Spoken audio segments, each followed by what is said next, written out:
Hello, എല്ലാവർക്കും നമ്മുടെ പുതിയൊരു വീഡിയോയിലേക്ക് സ്വാഗതം. ഇന്ന് നമ്മൾ ഉണ്ടാക്കാൻ പോകുന്ന ഒരു സ്പെഷ്യൽ കൂണ് കറിയാണ്. ഇതിലേക്ക് ആവശ്യമായിട്ട് നമ്മൾ എടുത്തേക്കുന്ന ഒരു 400 ഗ്രാമോളം വരുന്ന കൂണ് ചെറുതായിട്ട് കട്ട് ചെയ്തത്, ഒരു ചെറിയ സവോള, 4 പച്ചമുളക്, 4 വലിയുള്ളി വെളുത്തുള്ളി അത്രയും ചെറുതായിട്ട് അരിഞ്ഞതാണ്. പിന്നെ ഒരു ചെറിയ കഷ്ണം ഇഞ്ചി, കടുക് വറക്കാനായിട്ടുള്ള ഉള്ളി, പിന്നെ വറുത്തിടാനായിട്ടുള്ള തേങ്ങാക്കൊത്ത്, മസാലക്കൂട്ട് ഇത്ര എടുത്ത് വെച്ചേക്കുന്നത്.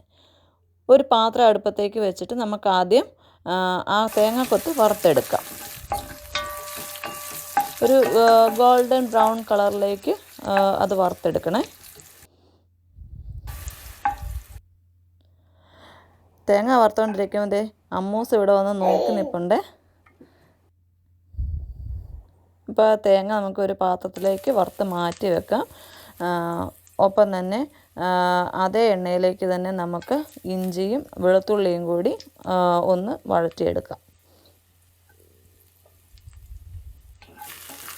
ആദ്യം നമ്മൾ ഇഞ്ചിയാണ് ഒന്ന് വഴറ്റിയെടുക്കുന്നത്. അത് ഏകദേശം ഒന്ന് പകുതിയായി വരുമ്പോഴത്തേക്ക് നമ്മൾ വെളുത്തുള്ളിയും കൂടി ആഡ് ചെയ്ത് കൊടുക്കാം.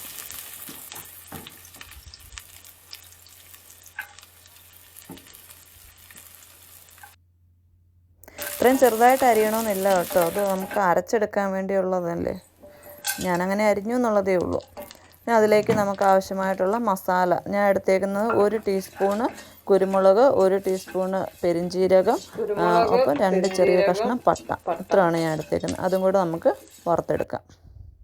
പിന്നെ 1 കപ്പ് തേങ്ങയാണ്, 1 കപ്പല്ല 3/4 കപ്പ് തേങ്ങയാണ് ചേർക്കുന്നത്.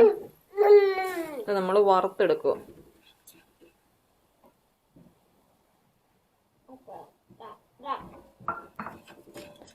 നല്ലൊരു ഗോൾഡൻ ബ്രൗൺ നിറമാവുന്നിടം വരെ വറുത്തെടുക്കണം. ഇനി ഇതിലേക്ക് 2 സ്പൂണ് കാശ്മീരി മുളക് പൊടിയാണ് നമ്മൾ എടുത്തേക്കുന്നത്. അതിൻ്റെ കൂടെ 1/2 സ്പൂണ് മഞ്ഞൾപ്പൊടി, 2 ടീസ്പൂണ് മല്ലിപ്പൊടി, ഇത്ര ഇട്ട് അതും കൂടി ഒന്ന് വറുത്തെടുക്കുക. എന്നിട്ട് ഇതെല്ലാം കൂടി നമുക്ക് അരച്ചെടുക്കാം. മസാലപ്പൊടിയൊക്കെ ടീസ്പൂൺ അളവാണ് കേട്ടോ, സ്പൂണെന്നാണ് ഞാൻ മെൻഷൻ ചെയ്തത്. പിന്നെ ഒരു പാത്രം അടുപ്പത്തേക്ക് വെച്ചിട്ട് നമുക്ക് അതിലേക്ക് ആവശ്യമായിട്ടുള്ള എണ്ണ ഒഴിച്ച് കൊടുക്കുക. എന്നിട്ട് കടുക് വറക്കാനായിട്ടുള്ള സാധനങ്ങൾ ചേർക്കാം. അത് നമ്മൾ കടുക് ചേർത്തു. പിന്നെ നമുക്ക് അരിഞ്ഞു വച്ചേക്കുന്ന ഉള്ളിയും കൂടെ ചേർത്ത് കൊടുക്കാം.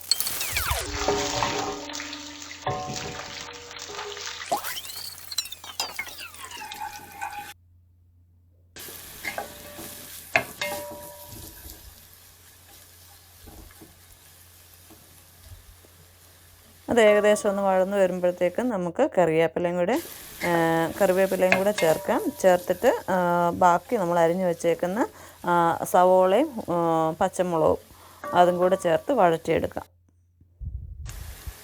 ഇതിലേക്ക് കുറച്ച് ഉപ്പും കൂടി ആഡ് ചെയ്ത് കൊടുക്കുവാണ്, പെട്ടെന്ന് വഴന്ന് കിട്ടാൻ വേണ്ടി.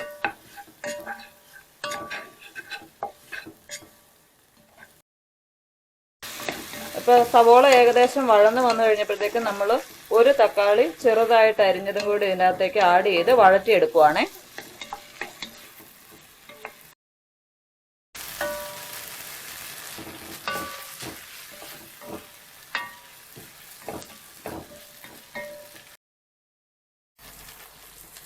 ഇതിലോട്ട് നമ്മൾ അരച്ച് വെച്ചേക്കുന്ന സാധനങ്ങളെല്ലാം കൂടെ ആഡ് ചെയ്യുവാണേ. നമ്മൾ വറുത്തരച്ച് വെച്ചിരിക്കുന്ന അരപ്പ്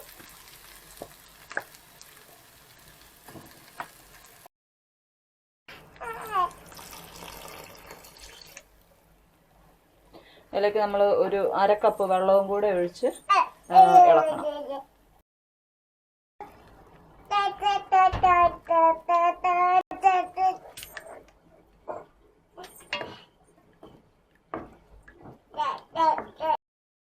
നമ്മുടെ ഗ്രേവി ഏകദേശം സെറ്റായി വന്നിട്ടുണ്ട്. അതിലേക്ക് നമ്മൾ വറുത്ത് വെച്ചേക്കുന്ന തേങ്ങാക്കൊത്തും കൂടി ആഡ് ചെയ്ത്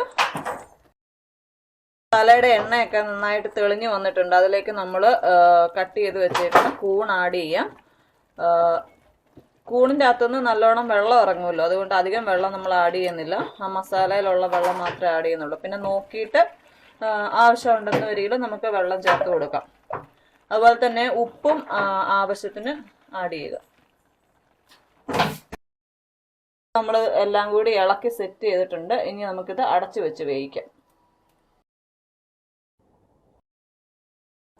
നമ്മുടെ കൂണുകറി ഏകദേശം റെഡി ആയിട്ടുണ്ട്.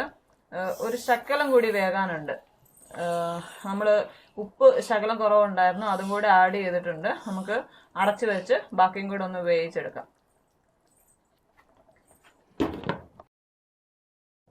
നമുക്ക് കറി ഒന്ന് തുറന്ന് നോക്കാം. ഇപ്പൊ ഏകദേശം എണ്ണയൊക്കെ തെളിഞ്ഞു വന്നിട്ടുണ്ട്.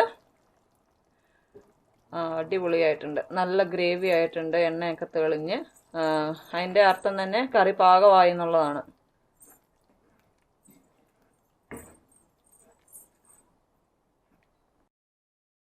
അപ്പോൾ നമ്മുടെ സ്വാദിഷ്ടമായ കൂണുകറി തയ്യാറായിട്ടുണ്ട്.